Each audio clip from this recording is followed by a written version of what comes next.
Welcome to DT Madness Chronicles from the Third Life, episode 72, September 16th, 2023.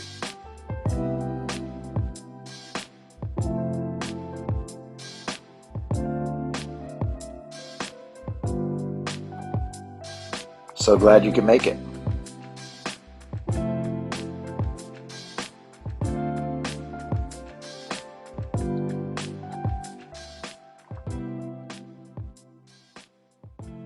I've been thinking about all the things this week, um, staying busy and occupied, perhaps distracted. I'm sure that's the healthy way to process grief and all that kind of stuff. But we are back to school, and it, I guess it was a long feeling week. I've been thinking about a couple of things. Um, well, I've been thinking about identity, and I guess it started in relation to my students and trying to understand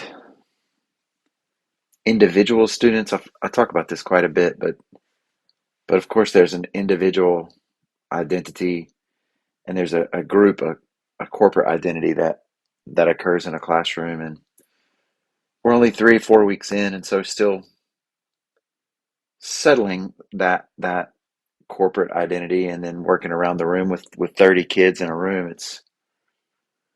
It's tricky to pick up on individual identities, but I don't know what it was like for everybody, of course, and so maybe this is rose-colored glasses or some things like that. But the Beach Boys used to sing about it, "Be true to your school," and so I think that perhaps there was an identification with school, with church groups, with country, um, with community. I think that those things are fairly heavily eroded now, for good reason in some cases, in many cases. But that leaves the question of identity, and where does it come from? I had my AP seminar students try to write down as many as they could. I'm working on the bracket for this. I don't want to get into it too far today, but there's just myriad. It's just like there's a fractured pool of places to form identity. There's not a lot of options that bring cohesion. I think these are all just things I've been thinking about this week, and honestly haven't even said out loud until this point. So maybe this is just a frame for the DT Madness bracket of identity that will occur perhaps in the next couple of weeks. I thought about my own identity. I don't know that I've come up with 16 yet. Of course, father, husband, son, brother, announcer of football games.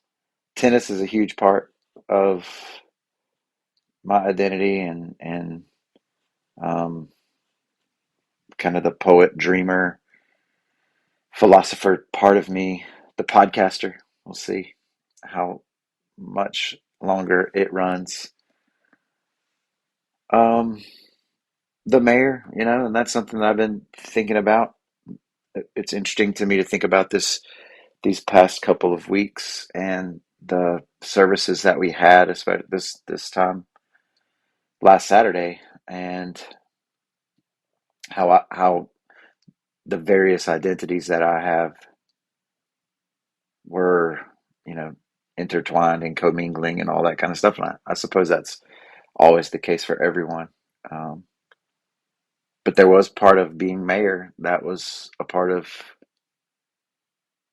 the things that I said to people, the way I greeted people, the way I composed myself. I think that was a part of all that. Of course, being a teacher is a huge part of my identity as well. And I put down pastor. I think one of the things I'm still getting better at being maybe in the present, um, and dealing with things in the past, not worrying too much about the things in the future. Still got a lot of ways to go on that one, but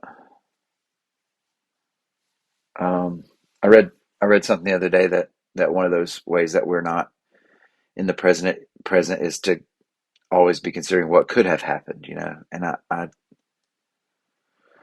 oh man, I don't know. Like there was just this time where I thought that pastoral identity was going to be a bigger part, and it's still a big part of me, and it's just expresses itself in different roles, and so that and the mayor and the teacher and all that kind of stuff, father, all that kind of stuff comes in and rolls itself into one.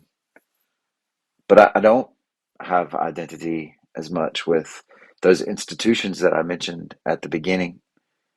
Those institutions are maybe not crumbling, but definitely in dire need of reorganization or renewal, redefinition perhaps. Um, so anyway, maybe we'll get into all that kind of stuff. I've tried to think about the idea of discipline and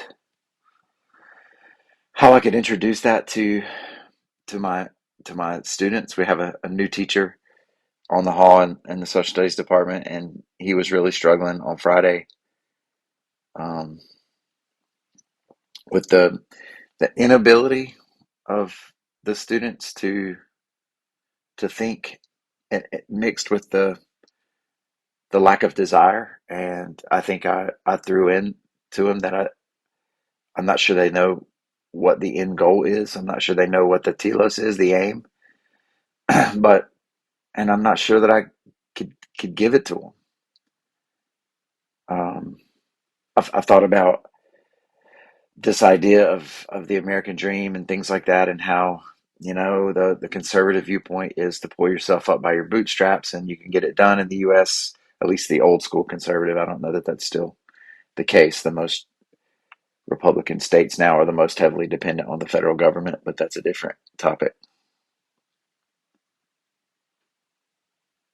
And it is true. I do believe that with effort and the right attitude and whatever, all that kind of stuff, that you can improve your station in this system that we have.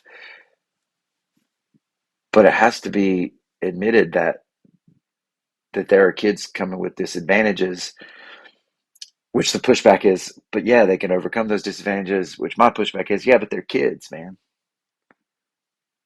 Like they're not reasoning through this. They're not using their frontal lobe to their prefrontal cortex to make serious and significant judgments. It's not where they are. They're surviving. They're surviving. They're building up their loyal friend network, and in many cases they're lower down on the rungs than that, where they really have to worry about safety and security, and maybe even food. So anyway, been thinking about all that, but I want to introduce discipline and the idea of that, and begin to think about that kind of stuff to maybe get their wheels turning. We'll see how that goes. It makes me think about it as well. Um, but yeah, that's a lot of babbling up front. Really, just to say that I've I've been using chatGPT. Um, I hadn't yet really, until just the other day. I got to thinking, you know what, the big rallying cry right now is to try to make sure that students aren't using that to write their own papers and stuff like that. And I have to worry about that in AP seminar. But this is the first time I've taught AP seminar, and so I used ChatGPT to see about creating lesson plans and activities for me, and it's pretty good at it. Turns out. Uh, it makes me feel pretty good, because when I put in lesson plans for psychology, or civics, the things that it spits out are the things that I'm doing generally anyway. So, um, but for AP Seminar, this is my maiden voyage. I'm a seminar virgin, and so like it was really helpful to try to come up with some of the stuff. And one of the things that we do in AP Seminar is, I don't know if icebreakers is the right word, but there is a public speaking component. There is an original thinking and how do we develop questions component, and start with a brainstorm and then narrow it down kind of thing, which has proved to be very difficult for my students. I think both because they've not been challenged in this way, because they've been able to take it step by step, swallow down the information, vomit it back up on the test, really never have to learn anything and make it through and be valedictorian, or be top of the class. That isn't the case for all the students. There are students who are out there who have a desire to learn, who find that spark. But I'm just saying that the system that we've created, why would they put forth more effort? Why would they? So I think that's been proved. I think it's proven very difficult for the students to want to think and to be potentially wrong. I think that's very scary for them to be potentially wrong. And I watched a TED talk with Ken Robinson. Does Are Our Schools Killing Creativity? I think is what it was called, from 2006. And that's what he would argue, that that's how we've set up our educational system. We don't value creativity. We don't value being wrong. In fact, we penalize it very heavily. Um, so yeah, I've been thinking about all that as well. But what I did was punch out a chat GPT, um, like icebreaker prompts type thing. My youngest boy, Isaac, his English teacher has been doing a great job with setting them up with prompts. I will say this, that I am playing Zelda at this time. I, I'm not sure how far back I just paused this thing, so this could be choppy coming out. What video game best represents your personality was the question. And we got the Super Nintendo system from Zelda. And the way that I play the game is I go straight at those guys and try to chop them all down, and often take a lot of hits, go diving headlong into stuff. What's the best account to follow on social media? Um, I do this philosophers one where I get like Rumi quotes and whatever, Carl Jung. That's the best account for me. Best place to spend time outside is definitely at the river or at the ocean if I could, but that's a ways away. What's the farthest place you've been from home? And that would be India. Of course, Sarah lived in India for a year after she graduated high school, and I got to go over there. Um, I went over there on a trip for a week or two. It was wild, man. It was really wild. I think I've talked on here before about my trip to the leper colony and just dealing with the orphanage, the kids at the orphanage. But like, I rode on an elephant. I stepped in elephant like poop and used a knife, I guess. I don't know why I had a knife, but used something to like cut the bottom of my pants off. So I like was wearing capris way before capris were cool. Maybe I should bring that back. Um, that was really, I guess it's the only time I've been out of the country. I've been all around the US. So in the US, how far away is California? I guess that's the farthest I've been. Maybe Oregon counts as farther away than that. If I had a driver's license in a vehicle, which I do, where would I drive to right now? I'm gonna drive to Lowe's here in just a bit. Um, I guess this question's asking me more like, would you drive out to Colorado? But I'm gonna drive to Lowe's or to S&K and get some flowers to plant in the foundation tower of stone. Um, I intentionally let the foundation tower of stone grow up over these past few weeks in anticipation of creating and refreshing that memorial. I need to get like one of those big hooks. Do you call it a shepherd's hook? Because I got this amazing wind chime from my friend Christy and her friends that was given to us to remember my dad. So yeah, as soon as I hang up here, I'm off.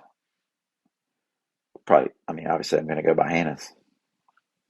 And what place do you think the most clearly? Where do you get your best ideas? The river, easy. What's the best road trip snack? Mm. You know what? Chocolate covered, I'm sorry. Yeah, is it chocolate covered blueberries? Chocolate covered coffee beans are amazing too. But chocolate covered blueberries, wow, those are real. Who would you most like to have dinner with? Man, that's tough. Is this like a celebrity? What are you asking me, Chat GPT? Um,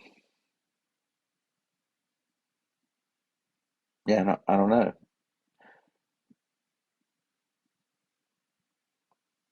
I'm gonna I'm gonna pass on that one. But maybe, Matthew and David and Andrew, that'd be cool. What would be your last meal? What would be my last meal? I don't want to know. I guess if I had to know, like if I was on death row or something, um, probably take a big old slice of pizza from Barley's, dip it in some fiddle sauce. The worst part of going to school, I touched on that already for me, but there really is this. I don't want to sound like the old guy, like I'm really not that guy. I am full of understanding. I really do understand the, excuse me, the identity issues that we have. I do understand the systematic and generational,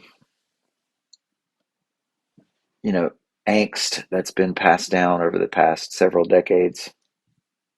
I understand what these kids have been through, but there is this like ultimate just defiance, and I don't mean that in that I want to break the kids' spirits. I don't.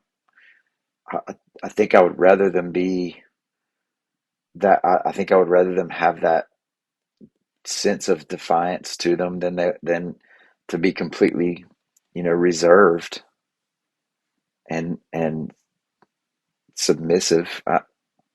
I like the spirit that's there, but there's just this lack of trust, this lack of general trust in the system and the collection of teachers and whatever. I mean, and it does make it difficult, especially when we're dealing with 30 kids in a class, and that's just the way that it goes right now. But really, I love it. I love it. Don't misunderstand. Like I've always said that when I forget what it's like to be one of the kids, I will quit doing the job of being a teacher. And so I still do love it. What teacher's class would you want to take again? Man, probably Dr. Carskadden's philosophy class. That's where we met. And yeah, what's the best thing to do during lunch at school is to be quiet because that's my 22 minutes of chill in between the final hour that I have because I have fourth period planning this time. Should you be forced to do summer reading? Yes. I know, like when I was a student, I didn't read the stuff that they told me I had to read. I don't know. Like, I guess, yeah, I mean, I guess to be honest, I really don't remember a book that I was forced to read. That's interesting. Like, I definitely didn't read Madame Bovary and I didn't read whatever, Tale of Two Cities. I didn't read, what's the one about the rich guy in New York? Gatsby. I didn't read that one. I didn't read Things Fall Apart. I made really good grades on all these tests, which again goes back to show you the education's been like this for a little while. I read Tale of Two Cities later when I wanted to, and I loved it. Um, but I don't know, making the kids read is good, I think. The best playlist that I've ever made? Wow. I've made a lot of good playlists, y'all. I'm a good playlist maker. I should add that to my identity for sure. Got to have that one in the bracket. The most talented person that I know. Wow. Talented person that I know. That is a crazy question to think about. I'm probably going to say Derek Green because he can do a whole bunch of different kinds of stuff. Farming and making, clothes and, you know, teaching and skinning chickens and making stuff out of wood and whatever. That's a good question though.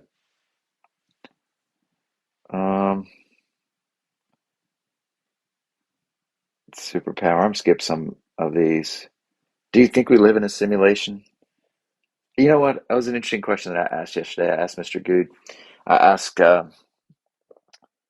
is life more fiction or nonfiction? And I think that came to me because I had this sense that I was driving through like Mario Kart land or just in Mario World the other day, just thinking about the silliness that is our national conversation, the silliness of the national conversation that we have politically and religiously and whatever, man. Like this crazy misguided emphasis we have on making college sports into another money maker more than it even is. It's just silly. It's just so surface level. And sometimes it just feels like I wonder if it's easier for people to live in this make believe fiction land.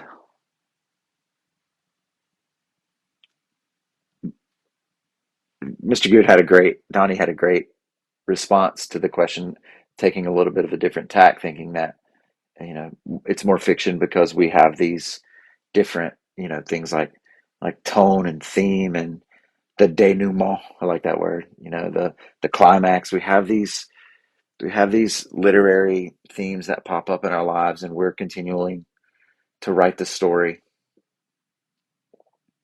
I don't think we live in a simulation, but I think this goes to the next question, and it's what's the purpose of life?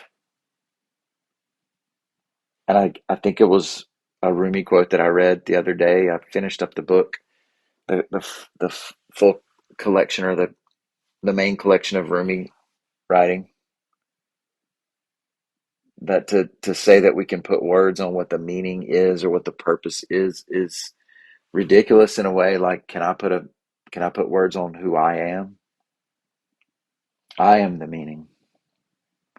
I am the purpose. And that's not just me. You say that. We are the purpose.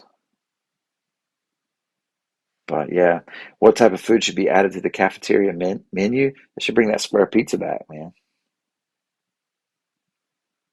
Do I think aliens exist? No, but I think that thing they did down in, well, I don't know. I don't know.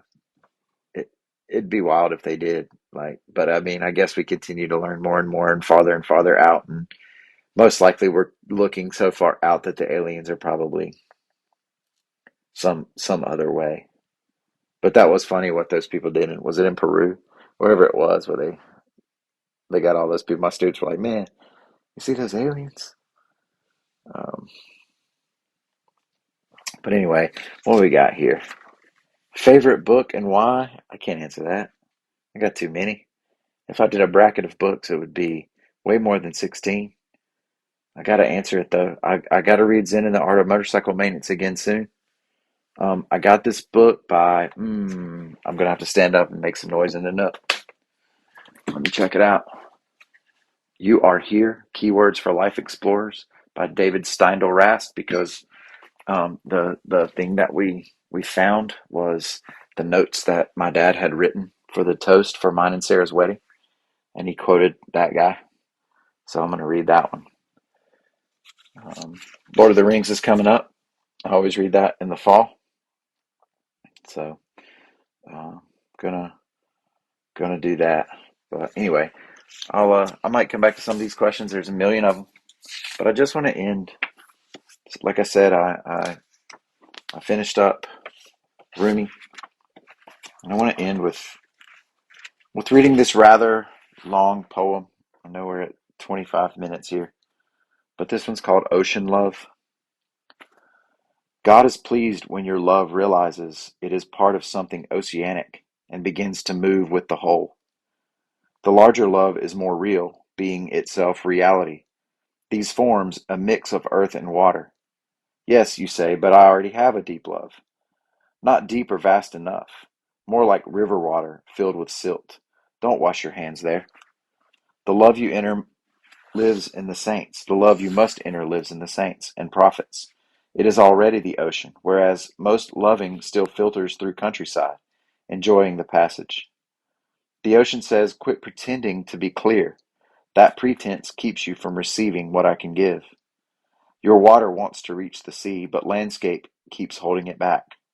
If you could shake loose your foot, the earth would be completely dry and ocean water completely free. But desserts and undiluted wine soak you back into wet ground. Wanting wealth, power, and more tasty food have made you drunk. When you can't have what you want, you get headaches. That hungover disappointment is proof that what made you drunk was desire. Let a more measured necessity govern the intensity of wanting. You say, I don't need help with this. I am already united with God. That's like groundwater claiming to move with the tide. Not yet. Stay with those who have pure love. The taste of milk and honey is not it. Love instead that which gave deliciousness. This world is a watery shadow of ocean love. That sea of light cannot be contained in single human beings, so leave fragments and be the mountain. As you become existence, you will distribute creation, lavishly blessing everybody. Hold out your apron to catch what comes with being in the presence. Don't tear the cloth collecting stone. Wait for the smooth old coins, the silver and gold. Don't pretend, like children, that rocks are precious.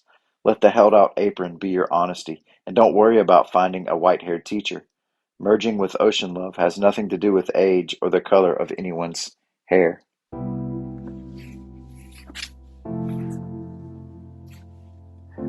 This has been a Church of Six production. Brought to you by the Bucket of Life, by the Wall of Belief, by the Token of Hope. This too shall pass. I gave a great speech to my psych class the other day based on the Token of Hope, and had them jokers in tears, man. By the Magic Rock ×2, and by the Rope of Resurrection. Nothing divine is desperate. May all your circumstances serve to awaken compassion, and as you go, teach peace. Don't forget to believe, y'all, and be live. Peace, my friends.